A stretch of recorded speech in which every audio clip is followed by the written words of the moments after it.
Hi, welcome back. It's been a long time. Here I am again, and today I wanted to go over skincare and makeup products that I've been using up recently and let you know whether or not I would repurchase them. Okay, just to get them over with, I have a couple of samples that I received in multiple orders, and I just wanted to go through those. So with my K-Beauty haul earlier this year, I got this Tree Hyaluronic Acid Moist Cream. A sample of this had like enough for 2 uses. I liked this, but it wasn't anything super mind-blowing. Because I only got like 2 uses out of this, I couldn't develop a full opinion over what effects it had on my skin. But the 2 uses that I did get out of it were really nice. It's a lightweight lotion that melts really easily into the skin. It's fragrance free, super light, super watery, gel-like, and it was a nice step to the end of my skincare towards the summertime. Maybe not so great for the winter time when I'm looking for something a little heavier and a little bit richer. I could definitely look into purchasing this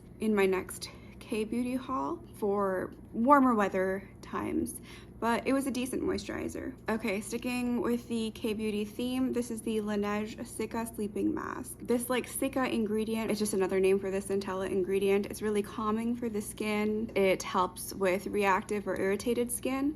So the formula of this was just like a regular Korean Asian lotion. Unfortunately, I didn't really get too much use out of this for its intended use because this thing has quite a bit of a fragrance, and especially when my moisture barrier is impaired or when my skin is super reactive or irritated, I don't want to put any extra fragrances on my skin. Therefore, I was only able to use this when my skin was doing super well. So I can contest to its ability to hydrate and moisturize your skin, but I wouldn't necessarily recommend it for its intended purpose, which would be to calm flared up skin or irritated skin. Okay, my last tiny little sample is of this e.l.f. Super Hydrate Moisturizer with Hydrating Squalene. So I got this as a free gift in one of my e.l.f. orders. I wouldn't have picked it up by myself, but I actually really enjoyed using this product. Well, I really doubt anything's in here anymore. Yeah, it's like a 100% transparent clear gel. The texture is super amusing. It's really fun to apply. It comes out, like I said, like a gel, and then it kind of melts into your skin and adds a really nice layer of moisturization and gives you a really healthy glow, kind of like that glass skin glow. So I did actually enjoy using this, and I might actually pick this up in a future order. Moving on to the rest of the skincare, this isn't really in any particular order. I did manage to fully clear out my Inky List Oat Cleansing Balm. This was a 150 milliliter, 5 fluid ounces little tube, or giant tube I would say. So it took me quite a while to get through this. And I did use up, like tried to get up as much as I possibly could. I've like split it down the middle and scraped out the insides. I typically do that when I'm trying to use up a product properly. Although it looks like I might have enjoyed this quite a bit just by me scraping out every little last bit. I personally prefer a different type of first cleanse. The reason I don't like this one is, one, it's not super user-friendly or travel-friendly. The components of whatever it's made of do separate quite often. A lot of people have that issue with this. There will be an oily aspect to it and like a solid aspect to it. And if they're not mixed and they're separated, then most of the time when you open up this tube and squeeze it out, you're just gonna get that oil, and the balm part of it is going to be really difficult to squeeze out. The other thing that I didn't like about this was that it leaves a residue on the skin. And I know that they want you to have that moisturized feeling after using this, but I really do feel like it's like a residue.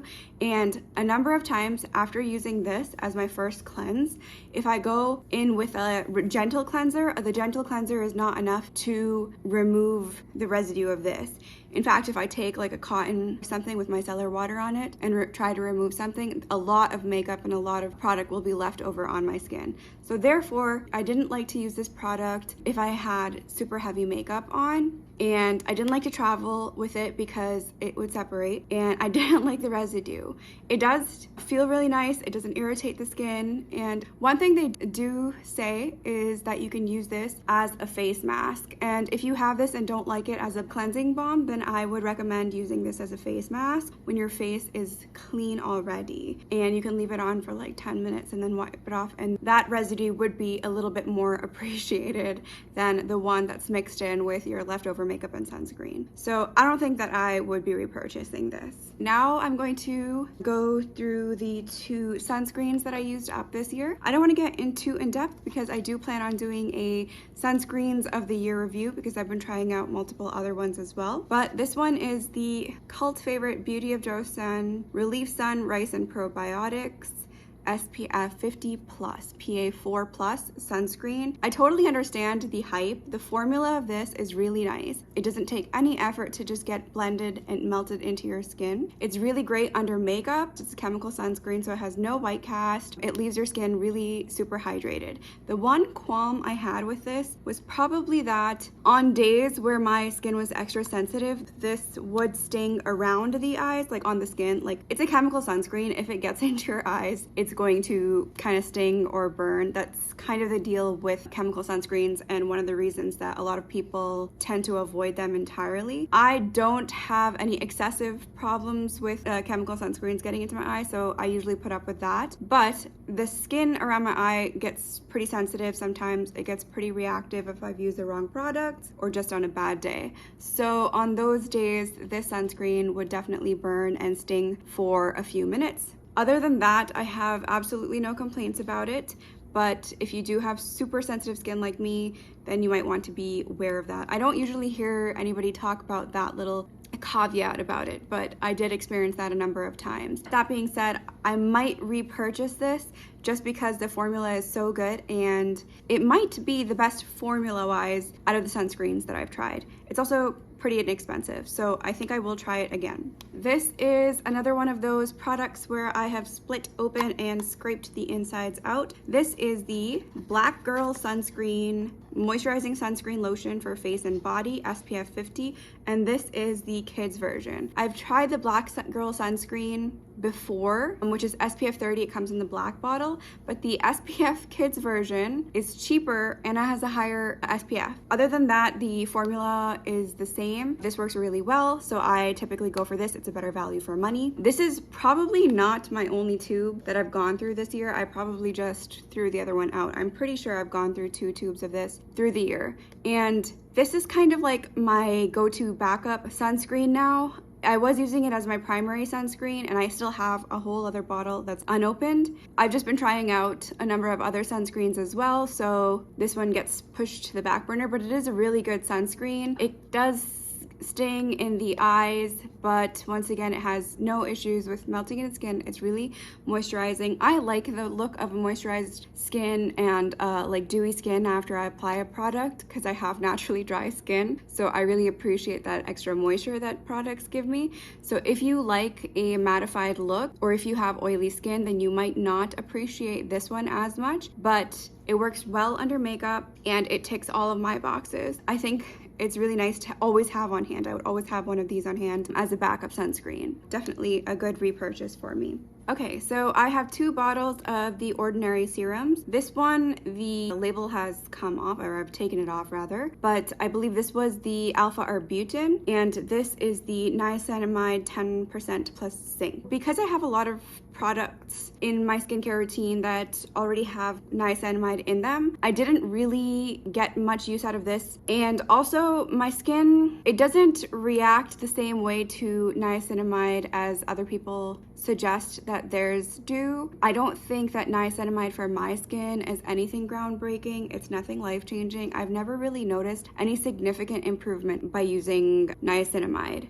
I used this probably less than halfway, and I made my husband use the rest of it because he doesn't have a very established skincare routine, so niacinamide in one product at least would be good for him. So he's the one that finished this up for me. Would I repurchase? No. One reason is because, like I said, I don't really need niacinamide in all my skincare products. I don't need a specific product just for niacinamide when I know that it doesn't give me the same benefits as it gives other people. The third reason is actually just a personal reason. Over the next period of time, I do feel like I want to make the transition to more cruelty-free products and I want to be even more conscious about the products that I buy. The Ordinary, I do believe, is cruelty-free, but The Ordinary is not BDS safe, so I will not be repurchasing their products at all until something changes. That being said, this was the alpha-arbutin. I did use this up. It's really good for hyperpigmentation. Alpha-arbutin is a skincare ingredient that really does agree with my skin, and I do notice a difference with it when I do use it consistently.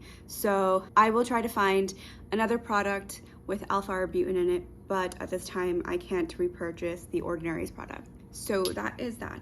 I might do another video as well on the cosmetic industry and their efforts and stances on the Palestinian genocide that's occurring right now. But that will be a separate video. I don't want to get too into that right now, but if you are interested, then I will probably have something up, at least with the products that I'm trying to acquire more that are BDS safe and pro-Palestine. Then I have two products from Naturium, and one of them is the Azelaic Topical Acid 10%. Another product that I used in the past was the Ordinary's Azelaic Acid, and that really did agree with my skin as well. So I do suffer from acne and hyperpigmentation, and I do remember that before I ever got into prescription, I did use that Azelaic acid, and I did notice a difference in the texture of my skin, overall complexion, evenness of skin tone, and all that. I did not like the formula of the Azelaic acid of the Ordinary at all when I did use it, so when I saw this from Naturium, I did pick this up. It also has niacinamide and vitamin C. Like I said, a lot of my skincare products already have the niacinamide in it anyways, so I didn't need a specific niacinamide product other than this. I used up this whole thing, and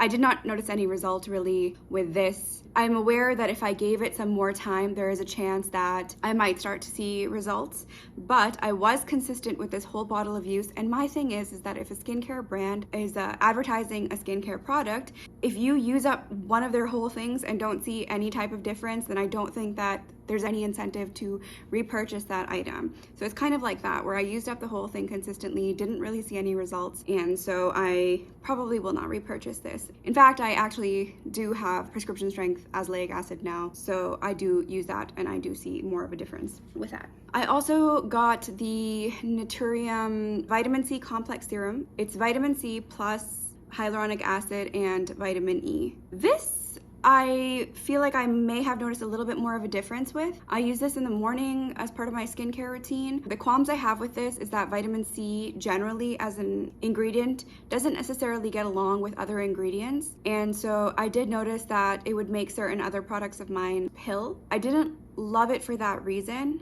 However, I did notice a bit of a brightening and evening out effect of my skin by using this.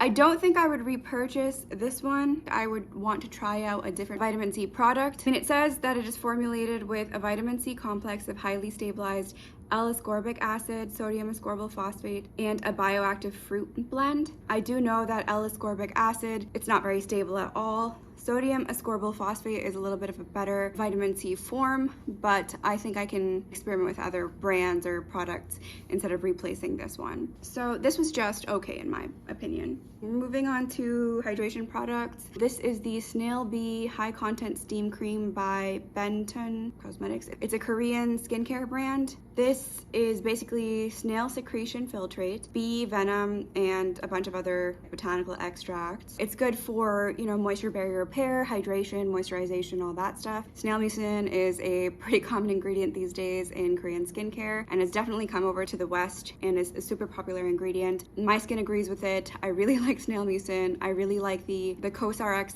snail mucin, the one that is like super viral and hyped up as well. I'm using that one currently. I did use this up. This one's not bad either. This one is not exactly like that one. It's more of a lotion that has a little bit of that stickiness to it because of the snail mucin. It goes really well. If I ever get the chance, then I might pick this up again. It's a really nice, slightly thicker, slightly stickier moisturizer, but it really worked and was really nice for when my skin barrier was impaired. This is the e.l.f. Happy Hydration Cream plus hemp-derived cannabis sativa seed oil. I have no complaints about this one. It says it's a rich face cream that moisturizes and nourishes the skin.